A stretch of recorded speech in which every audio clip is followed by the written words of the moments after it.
Welcome to Gory Storytime. I'm your host, Jason. I'm his co-host and his father, Craig, and this is the first week where we're not doing, for those who watch the show on a regular basis, we do 4 movies of a kind, and we're done with that, as we said in the last episode. Yeah, like if something comes up and we're like, hey, we feel like doing 4 of these, we will, but we don't have to. We're just changing it up for a little bit just to see, because sometimes it was hard to find that 4th one, and it was kind of a pain. Sometimes it was hard to find the second one. And sometimes we'd have to buy a physical copy and then not like it, and it's like, ah. Right. So, like, oh, yay, I did that. So, our first just anything we want one is Nefarious. A lot of people are labeling it a Christian horror movie. Here's the thing. The makers said they would much prefer if it was referred to as a horror movie made by a by Christians, because that's not necessarily the same thing. Yeah, specifically, he said it was made by Christians for non-Christians. A person you know who's not a believer in God said he gets that because it's kind of like the same thing. Yeah, with The I was trying to recommend this to someone, and I was like, they say it's a Christian horror movie, so when you look it up, it's going to be called a Christian horror movie. And he was like, oh, like The Exorcist? And it's like, okay, like now you're in on it. Now you understand. Like it's a demon possession movie. There's Christianity themes throughout, but the movie doesn't have. You don't have to be Christian. Right. Actually, they prefer that one. Yeah, like, well, to spread their messages. Right. Yeah, well, but they do it in a way that's horror. Anyway, the point is, here's the basic premise. A man is on death row. Yes. And he asks for an interview with a psychiatrist. That psychiatrist, he then tells, hey, I'm actually a demon. I've possessed this person, and if you let me die, if you let him die, you'll have committed murder. And he spends the movie convincing the guy, or trying to convince the guy, that, you know, hey, I'm really a demon. Which is hard to do when you're talking to a psychologist who's an atheist. Yeah. There's more to it than that, but without giving away all the cool little details, that's the basic premise. And he's like, before you leave here tonight, you'll have killed 3 people. And the guy's like, well, I really highly doubt that. Yeah. And that's about as much as I want to say that doesn't ruin anything. It's basically the setup of the film. Yeah. Because the trailer will explain just about the same things in a little more detail. Well, you know what? Speaking of the trailer, why don't we show them the trailer so they can see for themselves? That's a good idea. Hello? You should have accepted my offer, James.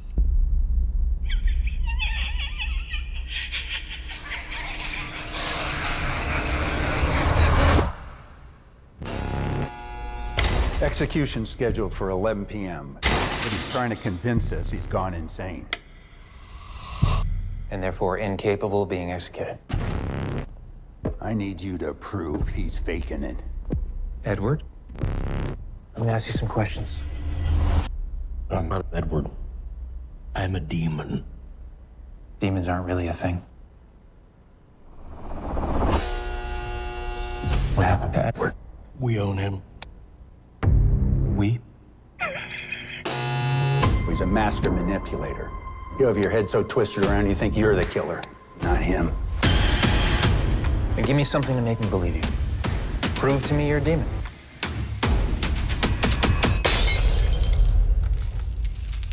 It's probably just a coincidence.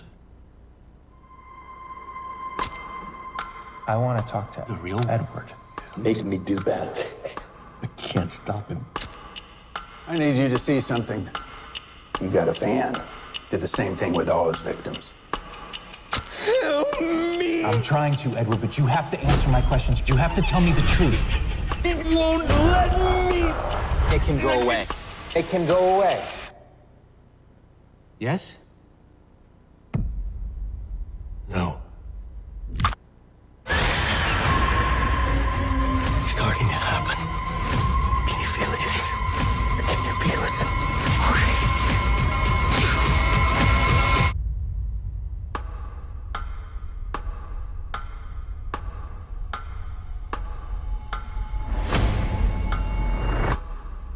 It's time we tell you exactly what it is that we'd like you to do.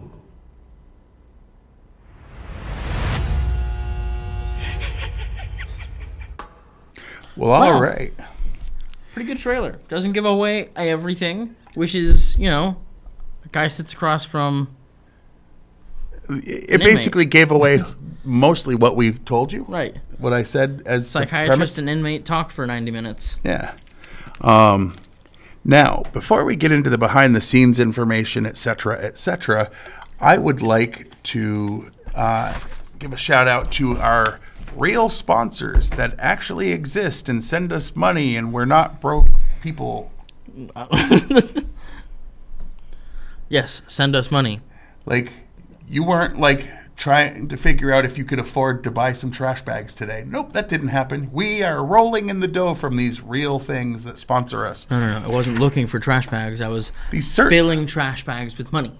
You know what these certainly aren't? These certainly aren't fake commercials that are inspired by the movie that we're reviewing in any way. Anyway, Gory Story Time is brought to you by The Game of Death. Kind of like there's the Game of Life. You play an inmate who has committed vicious crimes. The object is to avoid the death penalty and get the governor to grant clemency so that you get life instead. Only one player will be granted clemency, and the rest will have to choose from the firing squad, electric chair, hanging, and more. The Game of Death, the ultimate game of FAAFO. Yes. And I'll just start that for those that didn't get that and say it starts with, the second word is around. And by Light in the Darkness, the only horror movie company that follows the word of Jesus Christ. Our founders are longtime fans of horror who became Christians. They still love a scare, but only in a way that lifts the name of the Lord. But wait, you say, how can you be scary without blaspheming? 'Tis that, I say, hell, demons, murder, and more are all in the Bible. Talking about those things is not necessarily blasphemy. We use those things to share the word of God and hopefully turn you from evil, light in the darkness, spreading the faith while you cover your eyes. All right. Now, is there anything else you want to say before we do the behind-the-scenes stuff? Go watch this movie. Yeah, definitely. This is a good movie. Even if you're not a Christian, this is a good movie. Watch this movie, buy this movie. I got If my you're a copy Christian, for $10. it's going to disturb you even more. It cuts deep. If I had to compare it to something, I would compare it to the Phone Booth movie. Yes. I don't know if you know that movie. It's not a horror, but the Phone Booth movie, there's a killer talking to someone at a phone booth, and he's got a gun trained on him, and he's like, you're not allowed to move. And for the majority of the movie, it's a guy on the phone. Colin Farrell? Yeah, and they make it actually rather interesting. And it was, what's his name? Kiefer Sutherland Kiefer over was the phone, voice, yeah. and Forrest Whitaker as the cop. Yep. And anyway, it's similar to that in that the majority of this movie is two people talking. But At no point was I bored. At no point was I like, this isn't doing it. Oh, I can relax and the sit back tension on my was seat. there because, especially since we went in knowing the idea that it was a demon. Right. Or at least, I don't know if we technically knew, but that was my assumption. I was like, all right, this is a movie written by Christians. It's probably a demon. Right. Anyway, so, yeah, definitely watch this movie. And do you want to go first, or do you want me to? I can go first. All right. According to a Vatican-approved priest/exorcist named Reverend Gary Thomas, this was the most realistically accurate film about demonic possession that he had ever seen. So that would be his opinion of it, but yeah. Some of the challenges of shooting were the government in Oklahoma almost shut down the project due to a strike. Electricity went down. The sound mixer died. There were 9 car crashes in a crew of under 100. Steve Dace, is that how you pronounce it? Became infected with a cyst under his arm, and the on-set priest/exorcist suffered a life-threatening ruptured appendix, and the roof of one of the office buildings was ripped off during a storm. To name a few. Patrick Flannery considered this to be among the top 3 films he was most proud of making. He has every right to put this up there. Yeah. Like, I don't know the other ones necessarily. Boondock Saints. Okay, well, if anyone's watched Boondock Saints and they're not like, hey, this is an awesome movie, then don't talk to me about movies because your opinion matters not, because that is an awesome movie. Yeah, he was in that apparently. I didn't know that, but... Just saying, like, if anyone has seen that movie and thinks it's garbage, then their opinion is garbage, and I have no interest in having those conversations. I have no opinion on you. You go away. You haven't seen it, have you? I own it. But that's not what I asked you. It is on my shelf, Dad. Did you watch it? I purchased it, Dad. All right. My turn. In a scene where the priest approaches Nefarious, who seems frightened, some of the hair on Sean Patrick Flannery's head is briefly formed into the shape of horns to suggest demon, which then settled back down as soon as he realizes that priest is not taking his role very seriously and was therefore harmless. Yeah. Sean Patrick Flannery explained in an interview that the script was so well written that there was no improvisation from him except for maybe 2 syllables. I heard that interview actually yesterday, but Sean Patrick Flannery has explained that he took the role because he thought it would help him remain true to himself and his faith. Oh, that's funny actually. Never mind. Author Steve Dace has stated that the goal of this movie is to scare the hell into people. This film is a prequel to the novels A Nefarious Plot and A Nefarious Carol by Steve Dace. Yeah, so basically, if you watch this movie first and enjoy it, there are 2 books. He's in the middle of reading the first one, and he doesn't read. I'm 70 pages we do a away movie from review the end. show, not a book review show for a reason. But hey, maybe we could review the book. I mean, we don't we can review anything horror related. Yeah, but I would have to read it I'll as soon as you're finish it, done. and you'll be done with it quicker than I was. Well, but anyway, the next one, 9. The filmmaker said that this film was a different form of Christian ministry through film by portraying theology through the point of the other side. Point of view. Yes. Specifically from the demon who expresses his point of view of theology to the atheist whom he views as a complete fool. Specifically with the line, "I know more about theology than any human being that ever existed." Which makes sense. To be able to turn people against it, he has to be able to be very well versed in it. If you think Satan doesn't know every word of the Bible, then you don't do much thinking. It's because he wants to find loopholes. I mean, good luck. Good luck. But he'll do the dedication He'll try. page for this book, or for the book Nefarious Plot by Steve Dace, on which the film was inspired, says, "This book is dedicated to all the useful idiots out there, especially those of you who had no idea you were being used all this time. For you proved to be the most useful idiots of them all. Nefarious." So it's a which, by the way, it's quote from Nefarious, right. He who is nefarious. Well, okay. According to co-writer / director Kerry Solomon, one of the reasons that made him decide to make the film was when he saw a poll in which 7 out of 10 people believed they had some form of mental disorder, with 4 out of 7 believing their disorder was demonically inflicted. 4 out of 7 people believe that their mental disorder is because of a demon.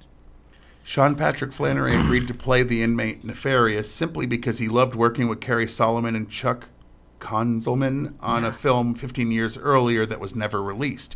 When Konzelman called Flannery to ask if he wanted to play in this film, he jokingly said he was making a Fruit Loops commercial, to which Flannery immediately replied, "Put me in." All right, time out. Okay, so I was listening to the interview yesterday that came up, and what he specifically said, he told the writers, "I loved working with you guys. Even if you only make a Fruit Loop commercial, call me up, I'm in." And that's why that was the line. And they were like, "Aren't you gonna read it?" And he's like, "Sure. Yes, I'm in." And then they called him back and said, "So who is it you want to play?" He was like, I thought I was going to play Nefarious. They're like, good, that's the one we wanted you to pick.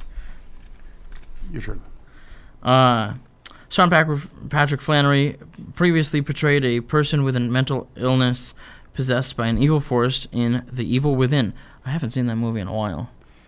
According to the book, A Nefarious Plot, the demon explains that they absolutely hate fictional characters that inspire hope, including Superman, who inhibits aspects of Moses and Christ.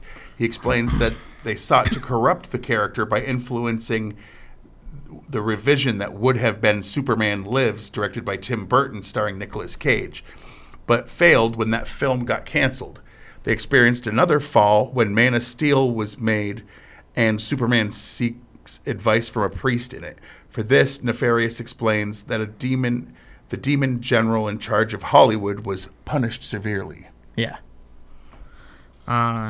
In the preface of A Nefarious Plot, the narrator explains that he will not tell the reader how he came into the demonic manuscript that makes the book, but if he sells the movie rights, he will translate that story into a film. Author Steve Dace has expressed he wrote the preface as a joke, not knowing that someday his work would be made into a film. That tells the story of where it came from. So it literally fulfilled his joke as fact. Edward's last words, Mene, Mene, Tekel, Upharsin, are the Aramaic words written in a mysterious hand on the wall of Belshazzar's palace and interpreted by Daniel as predicting the doom of the king and his dynasty, mentioned in the book of Daniel 5:25. Okay. I know. You hear a Bible quote, you want to look it up to see what it says. Do. Well, I'll have it written here. Okay. Jordan Belfi described the possession aspect of the film as more real in not having spectacles in similar films, such as the possessed projectile vomiting, climbing walls, or levitating, but instead dealing with a demon describing pains he is forcing his host to endure while trying to corrupt anyone else around. At about 45 minutes, when Dr. Martin is talking to the guard, there's an article on the computer monitor announcing a new prison board superintendent. The picture on that on the website is Steve Dace, the author of the book. Jordan Belfi's firstborn child was born during the first day of shooting this film. And Glenn Beck plays a cameo at the end. Beck was one of the first notable people to promote and champion the book, A Nefarious Plot, which actually helped lead it to being greenlit as a film. And, lastly on this part of the show, Rotten Tomatoes exists, and sometimes I don't get along with them. Right. Rotten Tomatoes, the general thought is that they take all the known critics that have reviewed a movie, and then they just divide them into positive and negative reviews, and then they give you a number, and the number they give you is how many positive reviews. And if that's the people, you gave me the wrong thing. You do critics. I do the critics? Oh, my word. Every week. Oh, okay. You know the number, right? Oh, yeah. Oh, right now? Yeah. Okay, so the critics gave this a 35%. So only 35% of those who viewed it that were official critics, which we are not Not at all. gave it a positive review. And then the people can also vote on the website, positive or negative, and they add up that. And the people that have watched this movie have it at 96%. All right. Now, now we've always said horror and comedy get points knocked off on Rotten Tomatoes from the critics. Always happens. In this case, you add Christianity into it, and the reviewers tend to go even lower.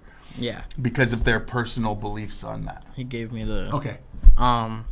So, our numbers first, or our favorites, least favorites? Just do our least favorite. Quick. Okay, least favorite least favorite scene is... Oh, wait, what was it? Oh, my God. Okay. Oh, yes. So, he's asked by a guard, hey, what would you like for your last meal? And the real guy, not the demon... He says, oh, I want a double cheeseburger with bacon and a milkshake. And I'm going to speed this up since he said we're running out of time. And then the demon canceled the order so that the last thing the guy did was starve before he was going to the electric chair. geez, I'm crow. And mine was the fact that the guy realizes he's dealing with a demon and doesn't stop being an atheist. What is your favorite part? Like, short and sweet. The acting. Same. Like, the acting of the guy playing Nefarious was amazing. On a scale of 1 to 10? 10. 10? I'm going to give it a 9.5. But for a low budget like movie like this, it worked really well. There was very little I didn't like. Now, throw the stuff up to the side and let's Tease them. Well, now that we've still got 3 minutes, give me a minute.